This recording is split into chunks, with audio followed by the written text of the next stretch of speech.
Hey everybody, it's Jason and I'm Ron again from Bourbon and Brother-in-Laws and Bourbon. So Ron Gamble's here. How are you doing, Ron? Doing good, man. Doing good. I'm glad to be able to make another episode of Brother-in-Laws and Bourbon. I'm glad you're here. I'm glad we're getting to try another bourbon today. Excited about the last bourbons that we've tried and the whiskeys that we've tried. And today we're going to try Bulleit bourbon. Now everybody knows the Bulleit bourbon brand because I see that every bar I go to, I see the Bulleit bourbon. Yeah. And I'm sure you've seen that as well, right? Yeah. Oh yeah. And you've had this before. Oh yeah. The Frontier whiskey, I think it's made in Louisville, Kentucky. So we're gonna give this one a shot right here. All right. You remember any place you ever had Bulleit before? You know, I think we had it. We had this actually last week whenever we were at Monte Cristo Cigar Bar at the Paris in Las Vegas. I shared a shot of whiskey. And if you ever get a chance to go into the Monte Cristo there, it's a fantastic cigar bar. Cigar bar in the Paris Hotel. Yeah, I mean, it's fantastic. The people are, sometimes it's a little intimidating going into a cigar bar and the people seem a little snooty or whatever. Right. But everybody in there was just real helpful and real knowledgeable. They knew a lot about the whiskeys and the bourbons. And I actually bought some Romeo and Julietas from in there. And that's interesting that you found a cigar bar because I'm certain there's got to be tons of cigar bars out in Vegas. Oh, yeah. Got to be tons of them out there. But when I went out there a few years ago for my 50th birthday party, and we looked for a cigar bar and couldn't really find one when we were trying to. We stayed at I think Planet Hollywood, and we really didn't find a cigar bar anywhere around where we were at. And we ended up going down the street and picked up some cigars at one of the places down the street, and we would smoke there just because you can smoke anywhere in the casino. And we just went to the regular bar and smoked in the bar. It wasn't near as fun as it is in an actual cigar bar. I love cigar bars. I think I've talked about that on an earlier episode. I love I know it can be snooty, and you can find some that are snooty, but man, I love talking to the people in the cigar bar.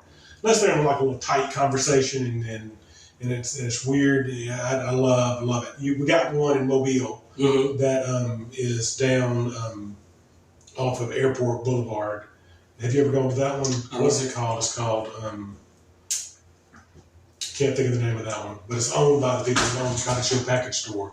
Okay. But it's a neat little place to go to. They have a little cigar bar in the Cottage Hill Package Store. They have a little cigar bar, and I love that one is probably not. They don't consider that to be as nice as the one that they have down that was built as a cigar bar down on Airport. But I love the one at the Cottage Hill Package Store. It's leather furniture. It's just fantastic. It's a real manly place. It's a very manly place. Yes. I thoroughly love it. I wish La Floritas, which is the speakeasy that they have downtown, actually was a cigar bar. It's down in a bank vault. Have you ever been there? I have not. No, okay. But it sounds interesting. You've got to go there because it is a speakeasy in Mobile, a hidden speakeasy that is in a secret location, and you can only get in there through the password. And the only way you're going to find out the password is if you comment in our section, and I will tell you in the section where you can find the password. But the password is actually revealed every day in a secret location. But it is a phenomenal place. Great appetizers, great drinks, phenomenal drinks, and just the location itself. I mean, you're in a bank vault. I mean, they have like a big, the big round thing for the safety deposit area. Right. You walk in there and you can go inside that area and you see the safety deposit boxes all around you and you sit there and have your drinks there. Wow. That's awesome. Fantastic. It's fantastic. Fantastic. All right, let's try the Bulleit bourbon. Sorry, my ice keeps banging around here.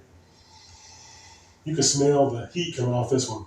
Yeah, you don't really get the fruity smell like you do off the Basil Hayden or the Clive Mays. This smells like a man's bourbon here.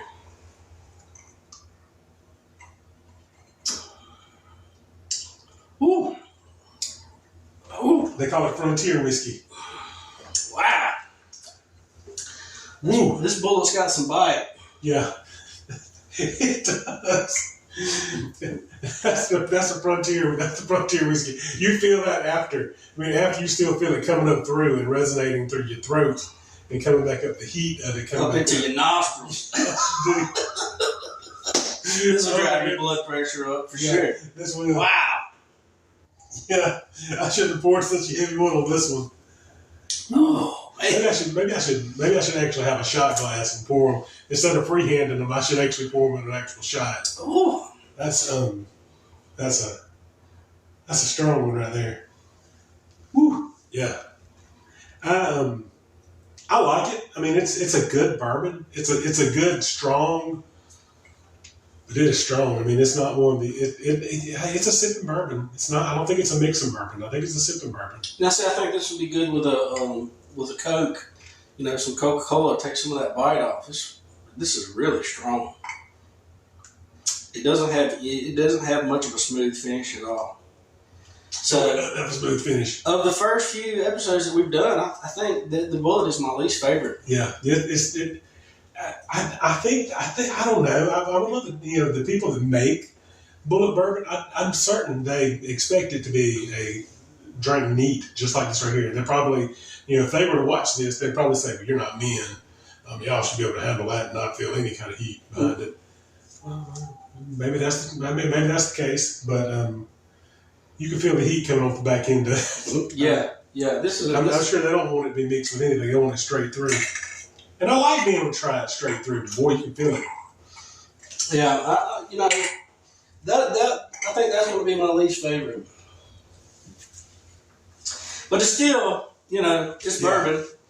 It's bourbon. It's a strong bourbon. Bad bourbon, still good bourbon. Bourbon, yes, absolutely. It's still a beautiful drink. What's the proof on this sucker right here? Alcohol content's got to be high. Well.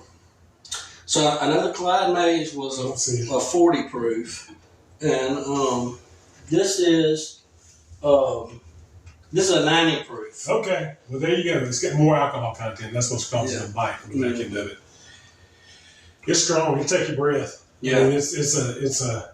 You almost have to mix that with something else just to be able to tolerate it. And I'm gonna throw this in as a surprise, but you were talking about staying at the Hollywood Planet. Yeah. Actually, we had a chance to stay at Caesar's Palace this past week whenever we went to Vegas, and I made a video of the room. They upgraded our room in the Octavius Tower. Okay. And I'm going to put this in on the end of our video today, and hopefully people will enjoy that to be able to see the suite that we were in.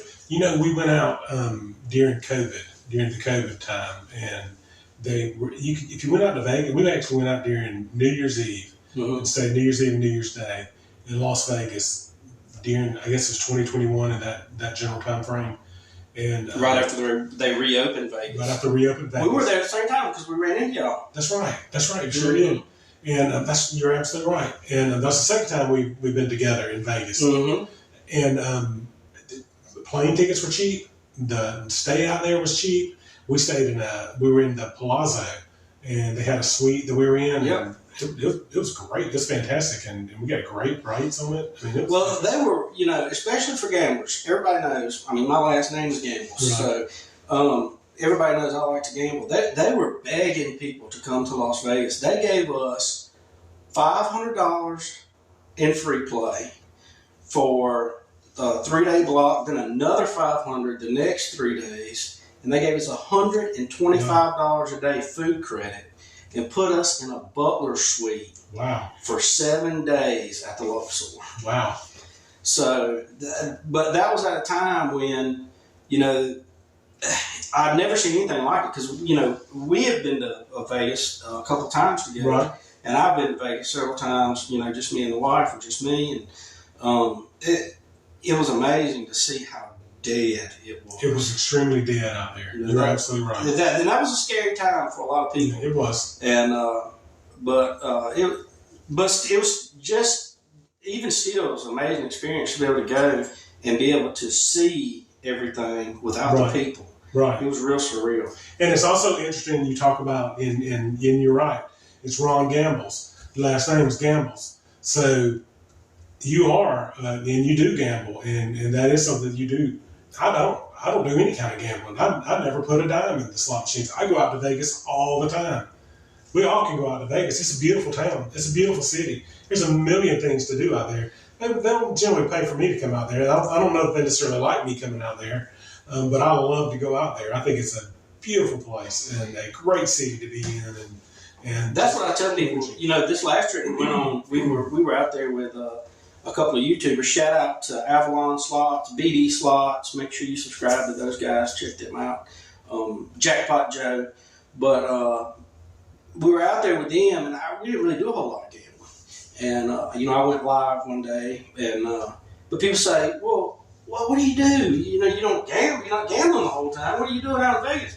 I tell every time I say, you can stay on the strip for 30 days, not gamble a penny, and still not see everything there is to see on the strip. Absolutely. We did a beer crawl. We did a beer crawl, and we did it ourselves, and went over to the microbrewery district and just went from bar to bar to bar doing their flights at the different bars. And I mean, it was me and three of my friends, and we all had to try we all drank out of the same little shots because we would have been falling down by the time we got through with all the locations. But we had the best time trying all the beer, all the microbrewery bars up and down the little area. There's just so much to do in Vegas. They some of the YouTubers that I particularly like that are slot channels, they had a 24-hour live stream. Yeah. And it was very little gambling. They did oh my God, they did so much different stuff. They got tattoos. Oh, wow. They did car drifting. Yeah. There's a place right off the strip where you can rent cars and take them around the racetrack and drift them and race. And they went to this really cool hookah bar and a ghost town. And a couple of guys that I talked to, Big Slaughter and Ivy Slots, they go to Vegas. They don't spend a whole lot of time on the strip. Right. They spend most of their time over in Henderson at the local casinos where the paybacks are just so much higher than what they are on the strip. I went to a restaurant called Pitch Black while I was there. I told you a little bit about that when we were out at the pond the other day. John was telling me about it. Fantastic restaurant. And you ever get the opportunity to go out there, it's expensive, but the experience. I mean, the food's neat. The food. I wouldn't say the food is at the price range that you pay for going there, but the experience is well worth the price of what you pay for going out there. It's just a phenomenal experience to eat completely in the dark and try to interact in that way. It's just a really without being part of that, it's hard to explain it. And I went to because it's literally pitch black, right? Pitch black. People wear they bring you the food. And they have on night vision goggles to be able to see. They don't tell you what you're eating. No.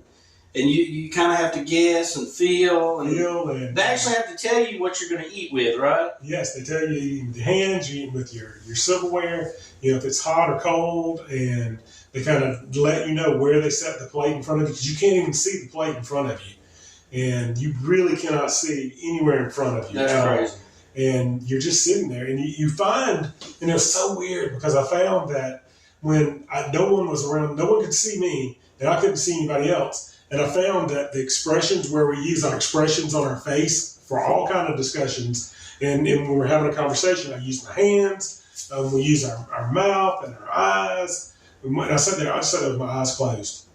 While I ate, I sat there with my eyes closed. I had no expression on my face because there was no need to have an expression. And I thought it was the weirdest thing. My whole face, I just shut down on any kind of expression. It was so strange. We also went to a ghost house, to somebody, and I don't remember the name of it, but it was a real famous guy that does a show on TV and has a ghost house there. And we went to that, and that was real cool too. Yeah, well, Jackpot Joe, during his 4-hour, they did 6 of them did 4-hour blocks. Right. And he actually took them to a ghost town, I think, there in Henderson. That's neat. Yeah, that was really neat. So. All right, well, that's it for Bulleit Bourbon. We need to rank them. What is our number on them? Listen, if the Hazel Maiden was a 7 for me, I'm going to give this a 5. I'm going to give it a 4. I'm going to give it a 4. I like it. I think Bulleit Bourbon is a good bourbon, but for me, it's just got too much of a bite. It's got too much of a it grabs too hard. I'm gonna have to give it a 4. I said a 4, right? Mm-hmm. 4. I'm gonna give it a 4. Our third one in, so yeah, we gotta remember I'm giving it a 4. Okay, all right, yeah, fair enough. Well, guys, thank y'all for watching today. Comment, let us know what you think about it. Let us know if there's a bourbon or a whiskey that we need to try. Yes. Or wine. I mean, Ron Gambles is my wine connoisseur. Yeah, we got some wines coming up. We got some. I can't wait for our reviews of some wine and maybe not be Strawberry Hill. Yeah, yeah. No Mad Dog 2020, right? So we got some.